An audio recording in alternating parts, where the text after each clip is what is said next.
और वही समय था 96 का, जिस समय लालू जी अपने एक पॉलिटिकल रेस में और बहुत आगे बढ़ चुके थे और जनता दल उस समय था ना, जनता दल के अध्यक्ष की और प्राइम मिनिस्ट्रियल कैंडिडेट की बात चल रही थी। कदावर नेता हैं, सारे बड़े नेता जेडीयू भी उनके साथ थे। तो ये जो मामला था उस समय वो चाहते थे कि कहीं से भी कोई उन पे दाग ना उठे, तो उन्होंने सर्वे के लिए अपने जिलाधिकारियों को कहा जी। उसी दौरान अमित खरे ने 96, मुझे भी याद है 26 जनवरी का वो दिन था और 27 जनवरी था इनफैक्ट, तो इन्होंने अमित खरे ने ट्रेजरी का सर्वे करवाया और ये धीरे धीरे मामला खुलता चला गया। उसके तत्काल तुरंत बाद लालू जी ने एक 3 मेंबर कमेटी गठित कर दी। अजय, मैं ये सारी स्टोरी तारीख बे तारीख सुनना चाहेंगे, हमारे दर्शकों के लिए बहुत महत्वपूर्ण होगा किस तरह से मीडिया ने इसमें आगे आके भूमिका निभाई। एक मुझे कुछ पलों के लिए रुकना होगा, उसके बीच आपको मैं चाहूंगा हमारे दर्शक जाने कि उस दौर में आखिर हुआ क्या था, पत्रकारिता कितनी मजबूत थी उस दौर में भी इस तरह के मामले सामने आए थे। कुछ पलों के लिए रुक रहे हैं, जल्द हाजिर होते हैं, आप बने रहिए न्यूज नेशन के साथ।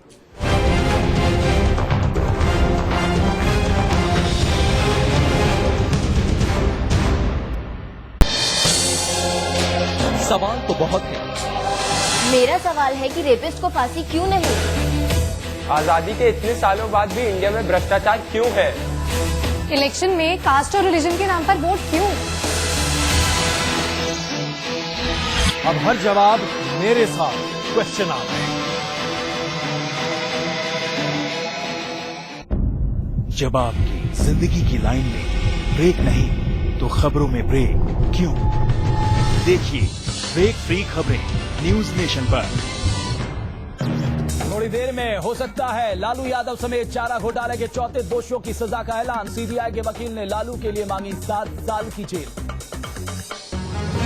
सांबा में 26/11 दोहराना चाहते थे आतंकी, बच्चों और आर्मी अफसरों को बंधक बनाने का था प्लान। आतंकियों के पास से 2 महीने के लिए खाने पीने का सामान मिला।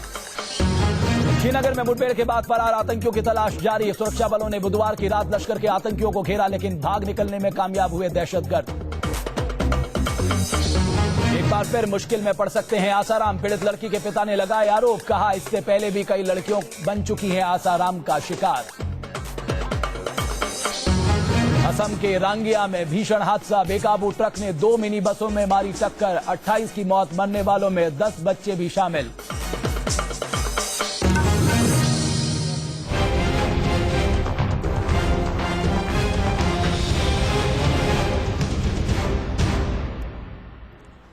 अब से कुछ ही देर बाद, चंद मिनटों के बाद लालू प्रसाद यादव के पर सजा का ऐलान हो जाएगा। उन सहित 34 दोषियों के खिलाफ सजा का ऐलान होगा चंद मिनटों के बाद, क्योंकि इस बहस, जो सजा पर बहस है, वो पूरी हो चुकी है। अब सिर्फ सजा का ऐलान होना है और हम आपको बता दें ई कोर्ट के जरिए, वीडियो कॉन्फ्रेंसिंग के जरिए इस सजा का ऐलान किया जाएगा। जो ई कोर्ट बनी है उसका सितंबर में उद्घाटन किया गया है और कुछ ही देर बाद लालू प्रसाद यादव के राजनीतिक भविष्य का भी फैसला हो जाएगा। जैसे ही उनको सजा मिलेगी, लोकसभा की सीट उन्हें गंवानी पड़ेगी और साथ ही साथ 6 साल के लिए चुनाव लड़ने के लिए वो अयोग्य घोषित हो जाएंगे सुप्रीम कोर्ट के ऑर्डर के तहत, क्योंकि सरकार ने ऑर्डिनेंस वापस लेने का फैसला कर लिया था राहुल गांधी के विरोध के बाद। और हम लगातार आपको कोशिश कर रहे हैं उस दौर में बताने की कि दरअसल जब ये पूरा मामला सामने आया था, मेरे वरिष्ठ सहयोगी अजय वर्मा आपको बता रहे थे कि आखिर हुआ क्या था उस दौर में, कैसे ये पूरा मामला सामने आया जब राजनीतिक दबाव इतना ज्यादा होता है। अजय, आप बता रहे थे उस दौर में ये सब कुछ, जो ट्रेजरी से चालान निकालने की बात थी, कैश निकालने की बात थी, क्या कुछ हुआ था उसके बाद?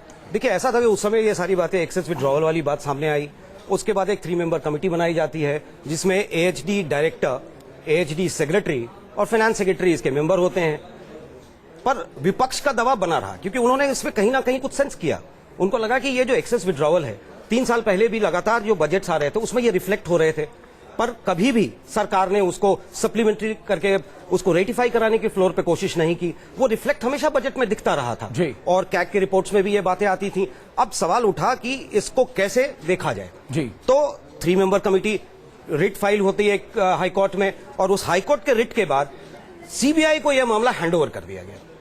अब सीबीआई ने जब इसको एक्सेप्ट किया और सीबीआई इन्वेस्टिगेशन शुरू होता है, तब इस पूरे स्कैम जिसको कहा गया, पूरे एक्सेस विड्रॉवल में देखा गया कि कैसे एक्सेस विड्रॉवल होता था। अलॉटमेंट पेपर फेक तैयार किए जाते थे जी। मान लें कि जैसे कि आप ये मान लें कि 5,000 का एक अलॉटमेंट तैयार हुआ, वो एक जेन्युइन था जी। टाइपिंग के वक्त उसमें 2 जीरो और लगा दिए गए, वो हो गया आपका 5 लाख। ये 5 लाख का एक फेक अलॉटमेंट लेटर तैयार होता है, उसके एवज में फेक परचेजिंग होती है, फेक बिल्स होते हैं। और जब ये इन्वेस्टिगेशन के दौरान सीबीआई ने देखा कि मुख्यालय से पंचायत स्कीम्स के अंतर्गत मवेशियों को जो ट्रांसपोर्ट किया गया जी। और जब ट्रांसपोर्टर की खोज की गई तो कोई ट्रांसपोर्टर नहीं था, मवेशी जिस गांव में पहुंचे वहां मवेशी नहीं थे। तो ये क्या मामला था? उन्होंने तब डीटीओ से, डिस्ट्रिक्ट ट्रांसपोर्ट ऑफिसर से जब पता लगाया तो मालूम हुआ कि ये जो नंबर्स थे गाड़ियों के, मोटरसाइकिल के थे, स्कूटर के थे, यहां तक कि 1-2 तो पुलिस जीप थे, वो पुलिस पेट्रोलिंग जीप का नंबर उन्होंने दे दिया था। अब ये पूरा जो हुआ था कैसे हुआ था? अब मान लें कि क्लर्क बैठा हुआ है, हम लोगों ने जब इन्वेस्टिगेशन के दौरान इस चीज को देखा और कहते हैं कि जाकर हमने उसको खुद जानने की कोशिश की तो पता चला कि सेक्शन ऑफिसर ने तैयार किया कि इतने मवेशी यहां इस मुख्यालय से इस पंचायत को भेजना है। चलिए डोरंडा ट्रेजरी की बात मैं बताता हूं। वहां ये लेटर तैयार होता है, लेटर मूव करता है, क्लर्क तक जाता है जहां पर कि नंबर डालना है गाड़ियों का। वो अपने चपरासी को बुलाकर कहता है कि जाओ बाहर से 4 नंबर ले आओ। वो चपरासी बेचारा जाता है, जितनी गाड़ियां बाहर खड़ी हैं सबके नंबर आगे, शायद आपकी गाड़ी होती तो उसका नंबर भी इसमें होता। ये स्थिति थी। मतलब उस दौर में किसी को ये नहीं लगता था कि कल के दिन अब पकड़े जाएंगे, नहीं, वही तो ये है ना, सारा फेक हमारा चल रहा है। वही तो मैं बता रहा हूं कि सप्लायर, एएचडी ऑफिशियल्स, वित्त विभाग के अधिकारियों का और संरक्षण पॉलिटिकल, जब ये आपके पास हो, ये नेक्सस, इतना स्ट्रॉन्ग नेक्सस आपके पास हो तो आपको डर काहेगा? कहते हैं ना, जब सैया भय कोतवाल तो डर काहेगा। यही बात उस समय भी उठती थी, हम लोग भी लिखते थे। फिर धीरे धीरे, अब एक और मजेदार बात मैं आपको बता रहा हूं, वहां एक होटवार जहां पर आप देख रहे हैं, वहां डेयरी फार्म है, वहां के अधीक्षक ने सबसे क्लास किया। 1 महीने के लिए भैंस के सिंग को पॉलिश करने के लिए 15 लाख का सरसों का तेल खरीद लिया। अब ये तेल कहां गया? जब सीबीआई ने इन्वेस्टिगेट किया तो उनको भी हंसी आई कि भैया ये है क्या? आपने भी देखा होगा, रिपोर्ट्स आए काफी, बिल्कुल, कि एक मुर्गा 40 केजी दाना प्रतिदिन एक दिन खा जाता है। तो ये सारी चीजें जब इन्वेस्टिगेशन के दौरान आती गई, और इसमें क्या था कि ये जो मैंने आपको बताया था 3 मेंबर कमेटी जो था, एएचडी सेक्रेटरी थे, एचडी डायरेक्टर थे और फाइनेंस सेक्रेटरी थे, इनको भी इन्वेस्टिगेट किया गया। सीबीआई को यह लगा कि कहीं ना कहीं पूरे दौरान में स्टेट कमेटी ने एविडेंसेस डिस्ट्रॉय कर लिए हैं। सो दोज, उनको पूरी तरह से जब खंगाला गया, इन पे भी चार्जेस हैं, इनके खिलाफ भी चार्जशीट है। और सबसे बड़ी चीज थी इस स्कैम की, मैं आपको बताऊं कि एक कहते हैं ना, eggs were laid in almost all caskets. सारे पॉलिटिकल पार्टी जो उस समय थे, सबसे कहीं ना कहीं जुड़ा हुआ था मामला, और सबको फायदा भी मिला। उसके जो सबसे बड़े किंगपिन थे इस पूरे स्कैम के, जो सबसे बड़े किंगपिन जिसको कहा गया, जिनको किंगपिन माना गया, जो मुख्य आरोपी भी रहे, उस समय जॉइंट डायरेक्टर थे पशुपालन विभाग के रीजनल, श्याम बिहारी सिन्हा। श्याम बिहारी सिन्हा को 3 बार एक्सटेंशन दिया गया। उनके खिलाफ चार्जेस भी होते थे, उनके खिलाफ रिपोर्ट्स भी थी, पर 3 बार उनका एक्सटेंशन हुआ। और उस एक्सटेंशन के लिए सिफारिश किसने किया? पूर्व मुख्यमंत्री जगन्नाथ मिश्रा जी ने, जिसको लालू प्रसाद जी उस समय मुख्यमंत्री थे, उन्होंने क्लियर किया। जानते बूझते आप कर रहे हैं तो कहीं ना कहीं ग्रेटिफिकेशन, कहीं ना कहीं आप देखें कि आपने जो एक होता है ना कि आप काम से, आपको पता है हर कुछ आपके सामने है।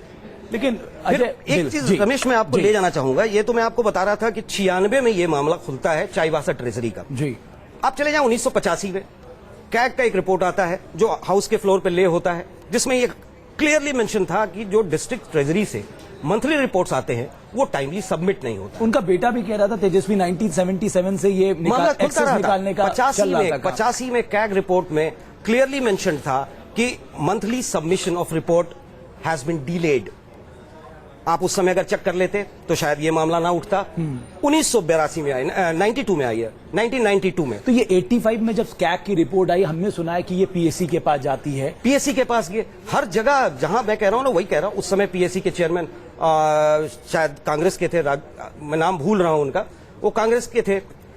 आपके मुख्यमंत्री के पास सीएमओ में ये रिपोर्ट गया, ये जब फ्लोर पे जब आया तो ये तो डिस्कस हुआ ना, हर लेजिस्लेटर के हाथ में होगा। ये मामला क्यों नहीं उस समय उठाया गया? उस समय लगा कि मंथली रिपोर्ट सबमिशन लेट है, चलो ठीक है, एक्सेस विड्रॉवल का मामला है, पर इतना बड़ा कि आप मान लें कि 5,000 का आवंटन है और 50 लाख रुपए निकल जाते हैं एक्सेस, कहीं ना कहीं कुछ तो है। हर ट्रेजरी में ये हुआ।